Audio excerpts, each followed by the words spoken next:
All right. I want to thank you guys for joining in. I think I might have one viewer, so I'm gonna start moving along. And I've had this up. Oh,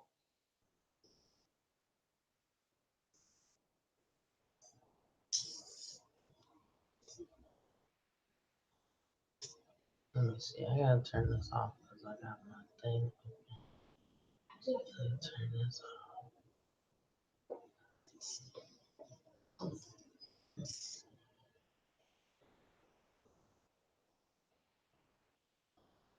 Also have an echo.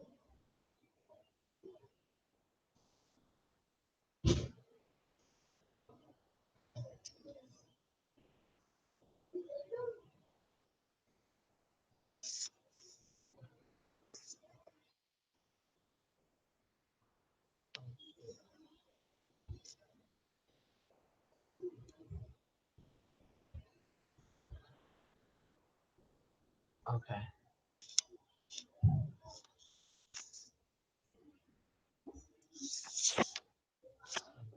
Let's see. I don't know. I don't know if I have a viewer right now, but I'm just gonna get started a little bit. And let's see. Go ahead over here. Start sharing my screen. Give me one moment. Okay. So now I'm sharing my screen, and I'd like to thank you guys for tuning in. I want to bring your attention to the story of Bruce Carter, Joliet, Illinois. Just give it a couple seconds. Let that sink in. Um, I got some. I got this meme up here. It says, they're just angry because the truth you speak contradicts the lie they live. And that's a pretty powerful statement, I think.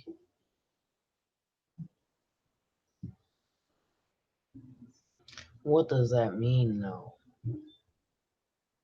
Like, people get mad when you tell the truth.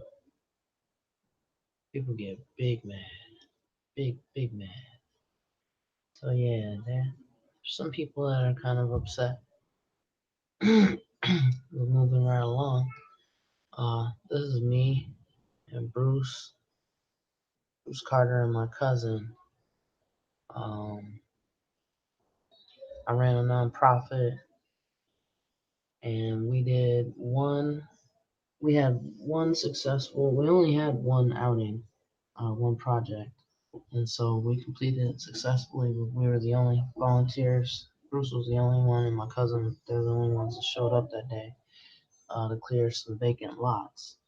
And it's not really one of those things that's in the news. Um, but probably like for the past 20 years, the Chicagoland area, or Chicago rather, south side of Chicago in particular to be specific, there's been a serial killer or maybe two serial killers that have been killing women and dumping them around south side of Chicago. And vacant lots is an issue. And aside from uh, the violent behavior, um, vacant lots. I'm not even just talking about the eyesores of vacant lots, but with the problems that it brings.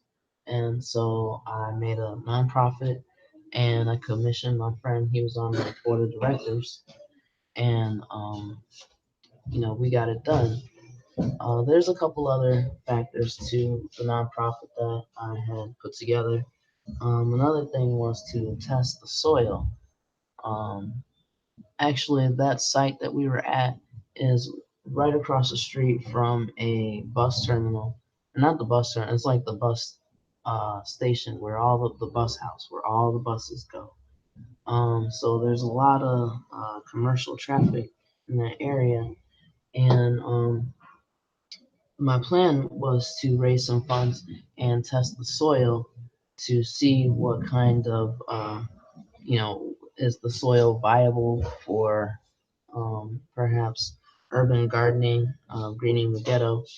Um, there are different ways to make I'm sorry, I got a little distracted, but there's a lot of different ways to do some urban gardening and stuff like that. But first, you have to keep safety in mind, and you have to test the soil because you don't want to grow in things that are contaminated.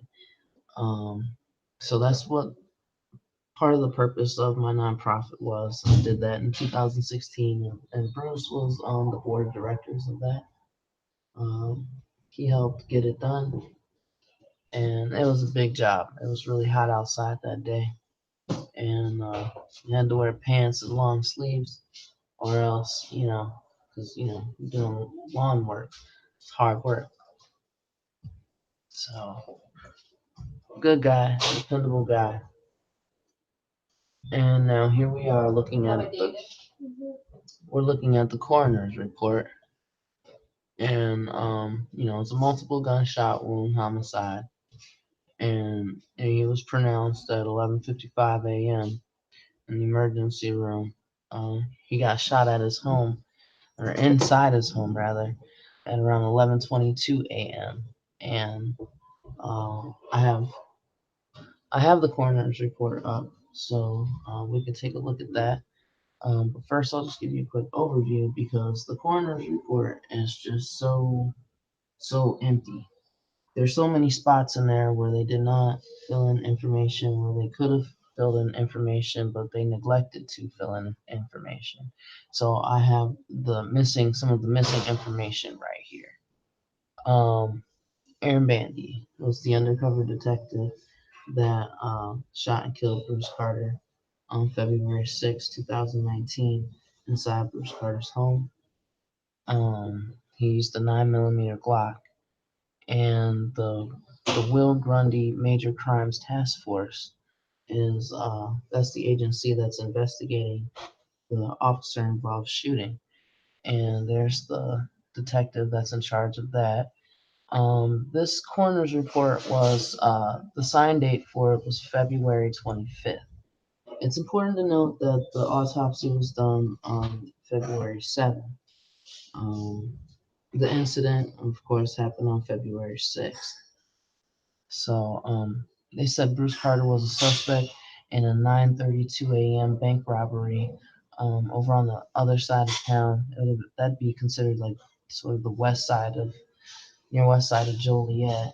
And Bruce Carter lived right near downtown. He lived, matter of fact, 2 blocks from the police station. You could see the police station from his front porch. Um, I just don't know anybody that would, you know, go out. I don't know anybody really that would rob a bank. Number one, but number two, I don't think I would. I don't think I know anybody that would, live so close in proximity to a police station, and they get up at 2:30, 3 o'clock in the morning, walk to work, start work at 4 a.m., work a shift at work, collect a paycheck, and then Bruce Carter is on video. We have video of Bruce Carter on the Pace bus minutes before the supposed robbery. And I just don't know anybody who goes and rides a bus to the bank. And, the only picture that was released of him inside the bank, he's standing there with no disguise on his face. He looks cool as a cucumber. And, I just don't know anybody who would do something and look like that. Just super cool. But so it happened at 9:32 in the morning, and he was shot at 11:22. So somehow he made it all the way from the west side of town to the east side, or downtown rather. And nearly 2 hours later, that's when he was shot. I don't know anybody who would probably rob a bank and then go right back home. He took the bus, so he had to walk right past the police station. So that's just some of the unbelievable parts. Before before I get too far into, the Facebook posts and how many times the story changed, you know, I'm gonna back up here and go to the coroner's report. Take it from the top. So here we have the coroner's report. Of course, this is the redacted version, so it's not gonna have everything in here. And good thing, because it looks like they really did not try to put everything in here.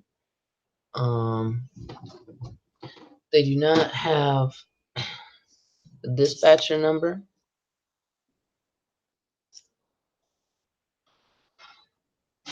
Okay, and then on the very first page of 1 through 5, the first page, it has the multiple gunshot wounds, and then it does not have, the physician. It does not have due to or any other. It doesn't list his medical history. He had a medical history. Um, there's just so many things that are missing here. Also, the person who shot him is not listed. To get to page 2, 2 through 5, it's the very first part of the coroner's report. Right there in the middle, right here on the left side of the screen, where it says Glock 9mm, is supposed to be owner filled in there, serial number, all that other stuff. Just lots of empty spaces on here. Go from the left side of the screen to the right side of the screen, just lots of empty spots. Emptiness. So then we get to this part, and there's other stuff that we're not going to go over, but some of the most important information here.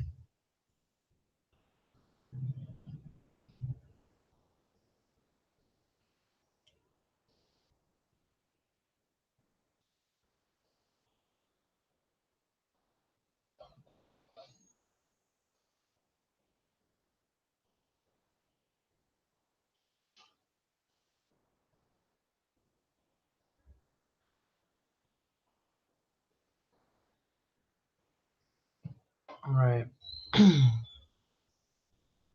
The coroner's office was notified at 12:46 p.m.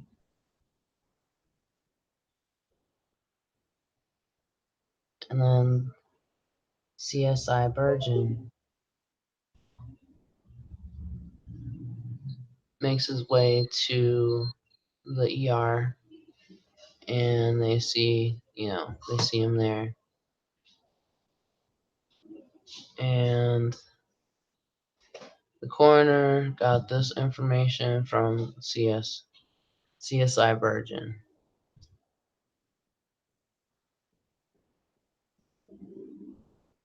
What I would like to know is, how does a bank robber make it out of the bank without the teller pressing the silent alarm? And he's supposed to have stood and took the bus back home with police coming from every direction. It just doesn't. I think they had the wrong guy. And that's a lot of the rumors that I've heard. So here we have the shooting that occurred at 11:22.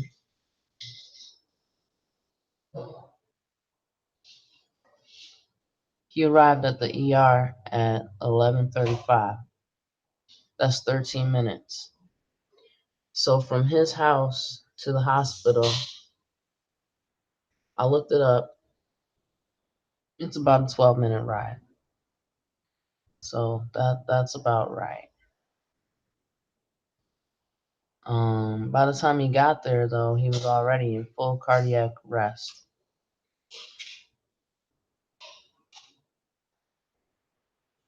So they worked on him for about 20 minutes. 20 minutes.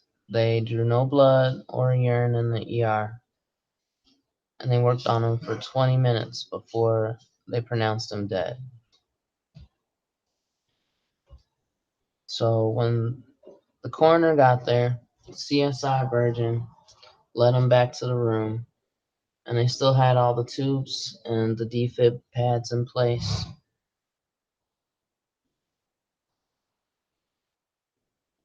They had a left side rib spreader. Um, and there's multiple gunshot wounds present, 3 to the chest and 1 to the left shoulder. So, of the wounds that they have, and one was of the upper left abdomen, one of those is an exit wound. He was shot 4 times, and that's 5 wounds. Um, it's important to note at the bottom of page 3. At the bottom of page 3, his clothing was cut and lying beside or beneath his remains. So basically, the coroner just basically went in his pockets to see what he had. And then CSI told him he already collected his shoes and his wallet. And they said that the wallet contained about $875 worth of cash. That sounds like a paycheck to me. That doesn't sound like bank loot, robbery loot. But basically, then they began to do the gunshot residue kit. They did the gunshot residue kit on Bruce Carter. Let's see.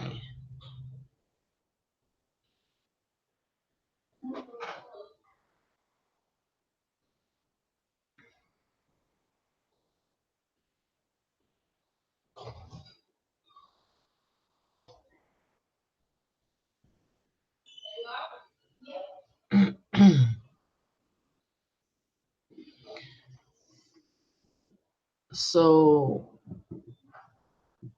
they did what they did. They started running the gunshot residue, and they put him on the white sheet and put him in a body bag, and they took his remains to the morgue, and they started getting ready for full body X-rays.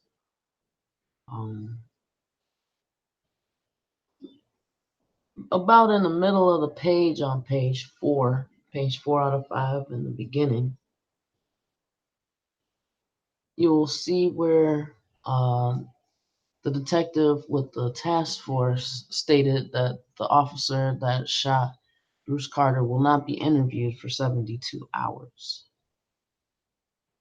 And I'm not sure what the policy and procedure is for IOS. It's an officer involved shooting, IOS. Because Joliet is not very transparent with their rules. In fact, it was even harder for me to try to find what day and time their city council meeting is at. It's supposed to be open to the public, yet they removed the searchable platform that people use.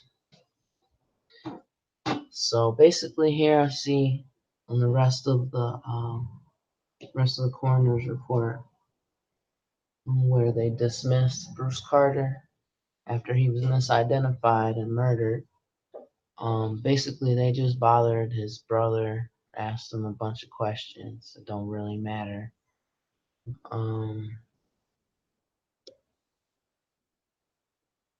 So they set the time for the autopsy for the next day.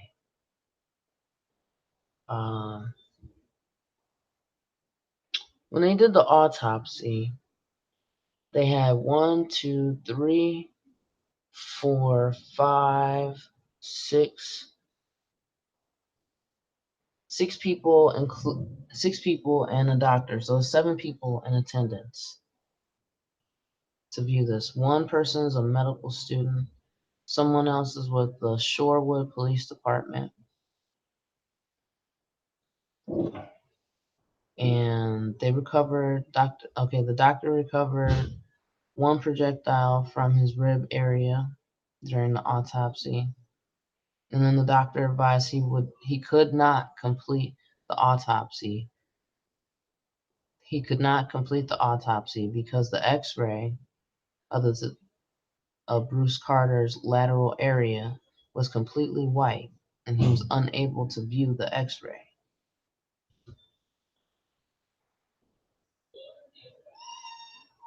So I'm not exactly sure what that means.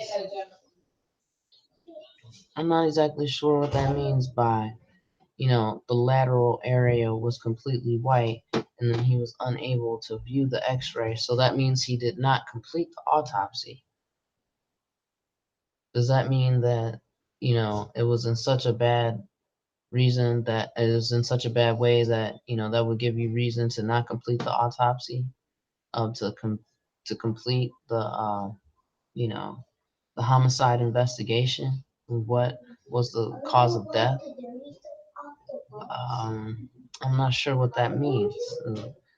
The area was completely white. Um, so they contacted somebody, they called somebody, and this is a person that was not listed up top. This is another person to complete the x-rays. She arrived at about 11:35 on 2/7, and she took x-rays of Bruce Carter's viscerals inside the visceral bag. And she also took x-rays of Bruce Carter's lumbar region, and the doctor recovered 2 projectiles from Bruce Carter's spinal area around lumbar 1 and lumbar 2. Lumbar 1 and lumbar 3. And then, after they get 2 more projectiles out of his spine, the doctor requested that no further special testing be done at this time to determine the cause and manner of death. I would like an explanation for that. This is a homicide investigation. Um, so it should be investigated. It looks like that they were refusing to do any type of special test. I would really like to find out why. Okay, so they signed for and took the evidence that was collected during the autopsy. See the property sheet. And Terry Burgeon also signed for and took the DNA card, the buccal swab, for the Illinois State Police send out. So not only that, they're just trying to link him in further crimes with his DNA. But of course, there's nothing.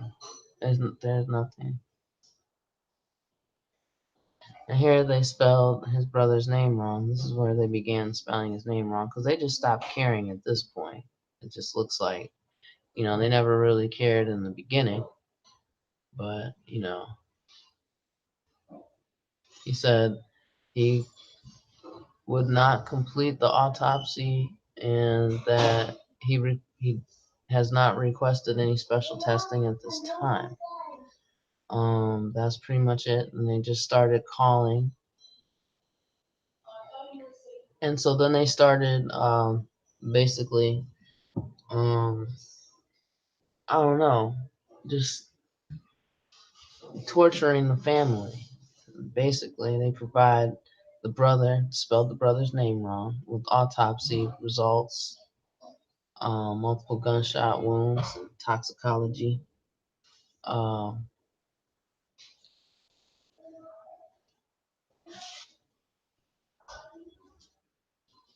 so they just came up to fingerprint his hands to try to further link him into more crimes. they're not trying to investigate what happened to him. They're trying to investigate him. That's what it really looks like. So then they go into further in the report of the forensic pathologist. The immediate cause was multiple gunshot wounds.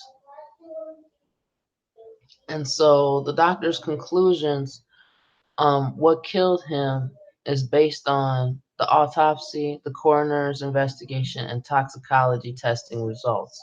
Toxicology testing results is not what killed him. So uh, he's stating irrelevant evidence. It's not even, that should be private facts. That's not even real evidence. That's not what killed him. Um, you know, what's important to know is which gunshot wound killed him. Which one was the fatal one? The first one, of course, and the last one, of course. But you know, there was. It's important to note that there were bullets shot. They were fired from outside of the house. So they were shooting from the outside into the house, and that is what will happen if we do not say something, if we do not try to demilitarize the police. They're going to be just kicking in your door and just shooting you dead in your house. You could be minding your own business. You could be a hardworking person. You could be down on your luck. And you could best believe if you're black or brown and down on your luck, you don't stand a chance. There's a news article that's going around for the past couple of days. A woman up in Minnesota shot and killed by the police, and her family was awarded $20 million, and that's only because this woman is white. It's 400 times higher than any other payout, but it doesn't really even do her any good because she's dead. What good is it? What good is it? We need some policy changes. That's what we need. That's not going to bring her back. It's not going to bring anybody back. But um, it's important to note how he was dismissed by several different organizations that are supposed to be for, you know, advocates for people, advocates for victims' rights.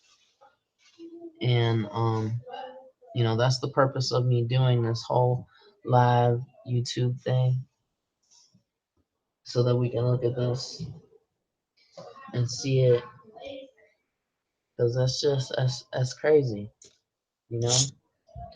So here I went through a lot of the coroner's report. Let's get to this, right?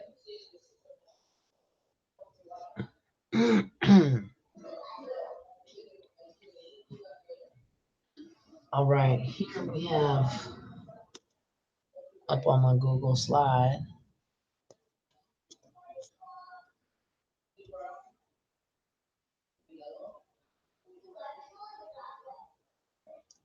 Oh my god, that got so big. Okay, I'm gonna do that.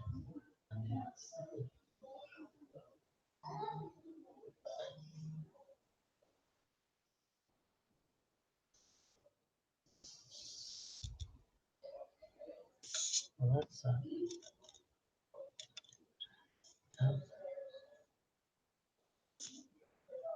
there we go. All right.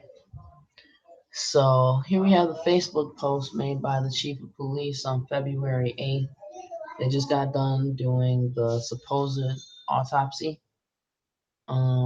Chief of police. Shortly after the incident, some local media outlets repeated false statements which were given to them by unvetted and uncorroborated sources.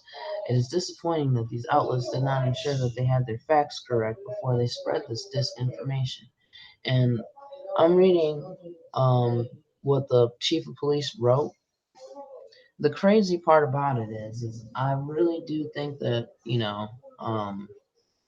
they probably know who some of those confidential sources were, because they had the police tape up all around that place. Um, so I don't know who those people were, but there was somebody that was saying that they seen things that didn't happen because that didn't happen. But the chief of police went on to write that while okay, Wednesday, February 6th, two of their I put I don't even really want to say brave officers, because it really wasn't two, it was just one. It was one officer that went into that house at first. Um, Two of our brave officers went into the home of a suspected bank robber. So they're calling him a suspected bank robber right there. And he didn't even rob the bank, so they didn't even do any type of investigation of the bank robbery because he did not rob the bank. How would you know where to go? You know, he's a bank robber. You showed up at his house. He was there cashing his check. That's why they had his information, y'all. Okay? That's why they showed up at his house, y'all. But while they were speaking with a female inside the home, the suspected bank robber engaged and attacked one of our officers while holding a box cutter type knife. That's what the Facebook post says. Well, how many times did this story change, and why did the story change? You guys were listening when I was reading the coroner's report right there on page 2. I didn't read that part out loud, but we were on that page. Reportedly, Bruce Carter came out of the residence with a knife and was shot multiple times.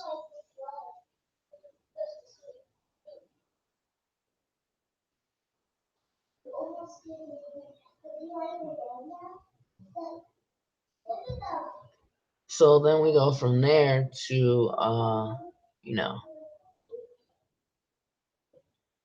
there's just so many different things, and now finally 3 months later, the Joliet Patch has finally started looking into some things, just like the Herald did from day one.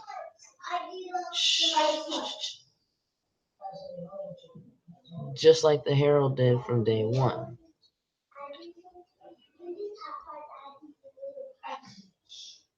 So it's very important to note that, Joliet police do not wear body cameras, and some of even the newer police cars do not have dash cams yet. They have so much money from all those casinos and warehouses and all the taxes that are paid.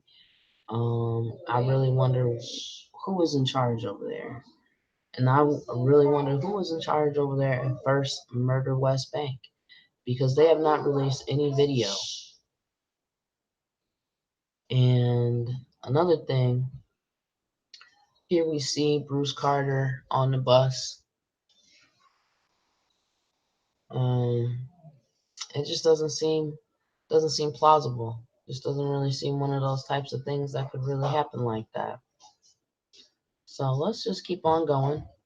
Now, let's jump back 1 second real quick. So once the Herald starts putting stuff out there like this, here come the trolls. And some of those trolls happen to actually be law enforcement. I really would like to drag them and say, oh, I thought they were all supposed to be good guys. And, you know, I'm not even, because we already know. But here is what police culture over in Joliet is looking like. And I would hesitate to say that it's all of them, but there's a good majority of them. So many that, they had the Black Police Officers Association in Joliet disbanded and discredited. It's really a shame some of the things that are going on over there. But here we have a Joliet police officer's wife, and she regularly spews hate, racial hate, on social media. We have Joliet police officers using aliases, doing victim mocking. They're supposed to be the people that protect and serve. You know, online bullying. And here she is talking about this case, Andy Polly, and which is a hate crime. It should have been a hate crime. But if you go back here, the police department in a lot of different places, they do not believe in hate speech. So somebody could say some horrible things to you, and you try to report them, and you are met with the good old boys union down here. You see this? You see that on my screen?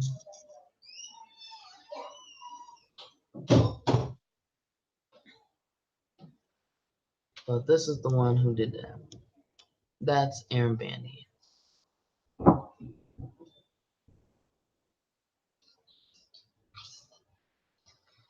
This is Aaron Bandy. So basically, here we have Andy Polly, um, just basically making a mockery out of everything. She thinks it's funny. It's victim mocking. Um, I don't know. I I've seen people I've seen people lose their jobs for less. I'll tell you that. I'm just amazed at the way that they feel so comfortable with talking about minorities the way that they do and making fun of victims the way that they do. And there's so many of them. These are definite law enforcement officers, most of them using fake names.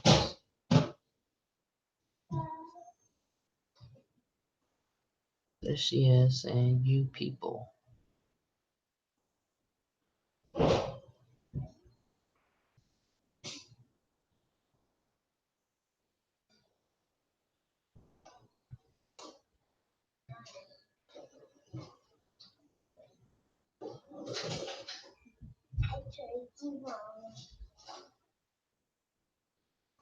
So, a few of the most troubling aspects of this all, how the city declined to do a press release a couple times.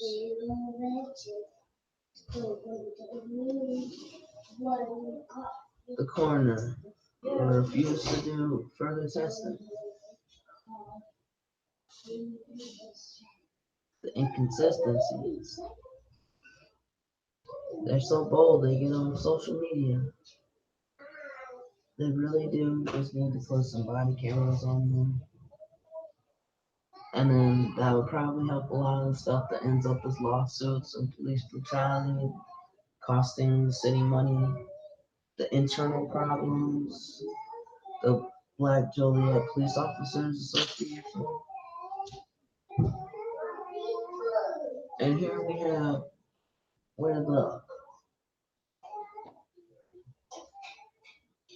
where the rules are obviously being broken year after year. Here's how it affects the public. Aside from hashtag Bruce Carter,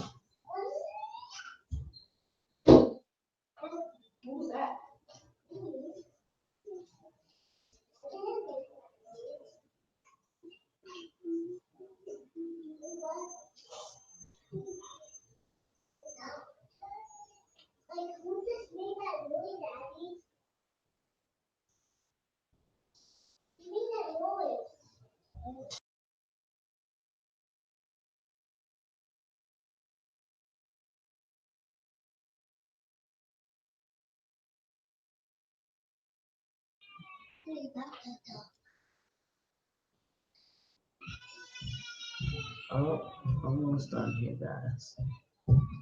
So somehow this guy goes to court with a 9-page long rap sheet.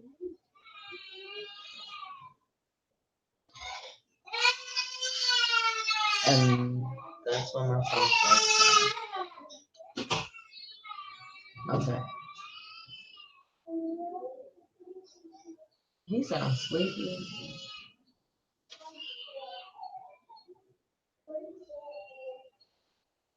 Poor baby. So basically, the prosecutor told the judge, and the judge later recused himself, that the defendant had no criminal background. And remind you, this guy has a 9-page long rap sheet at that point already, with multiple orders of protection, arrests for battery.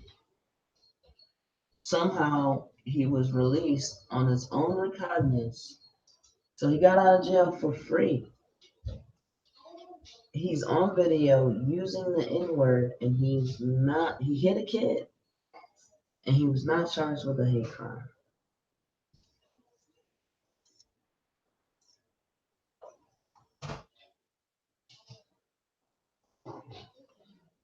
That sounds like something one of them would say.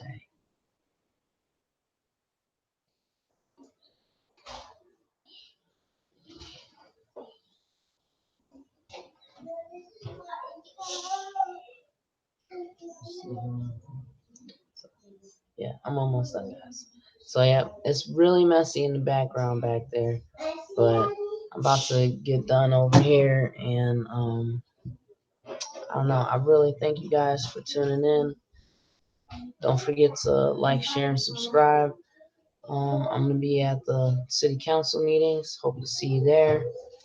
Um, keep saying it. Bruce Carter, right? Thanks, guys.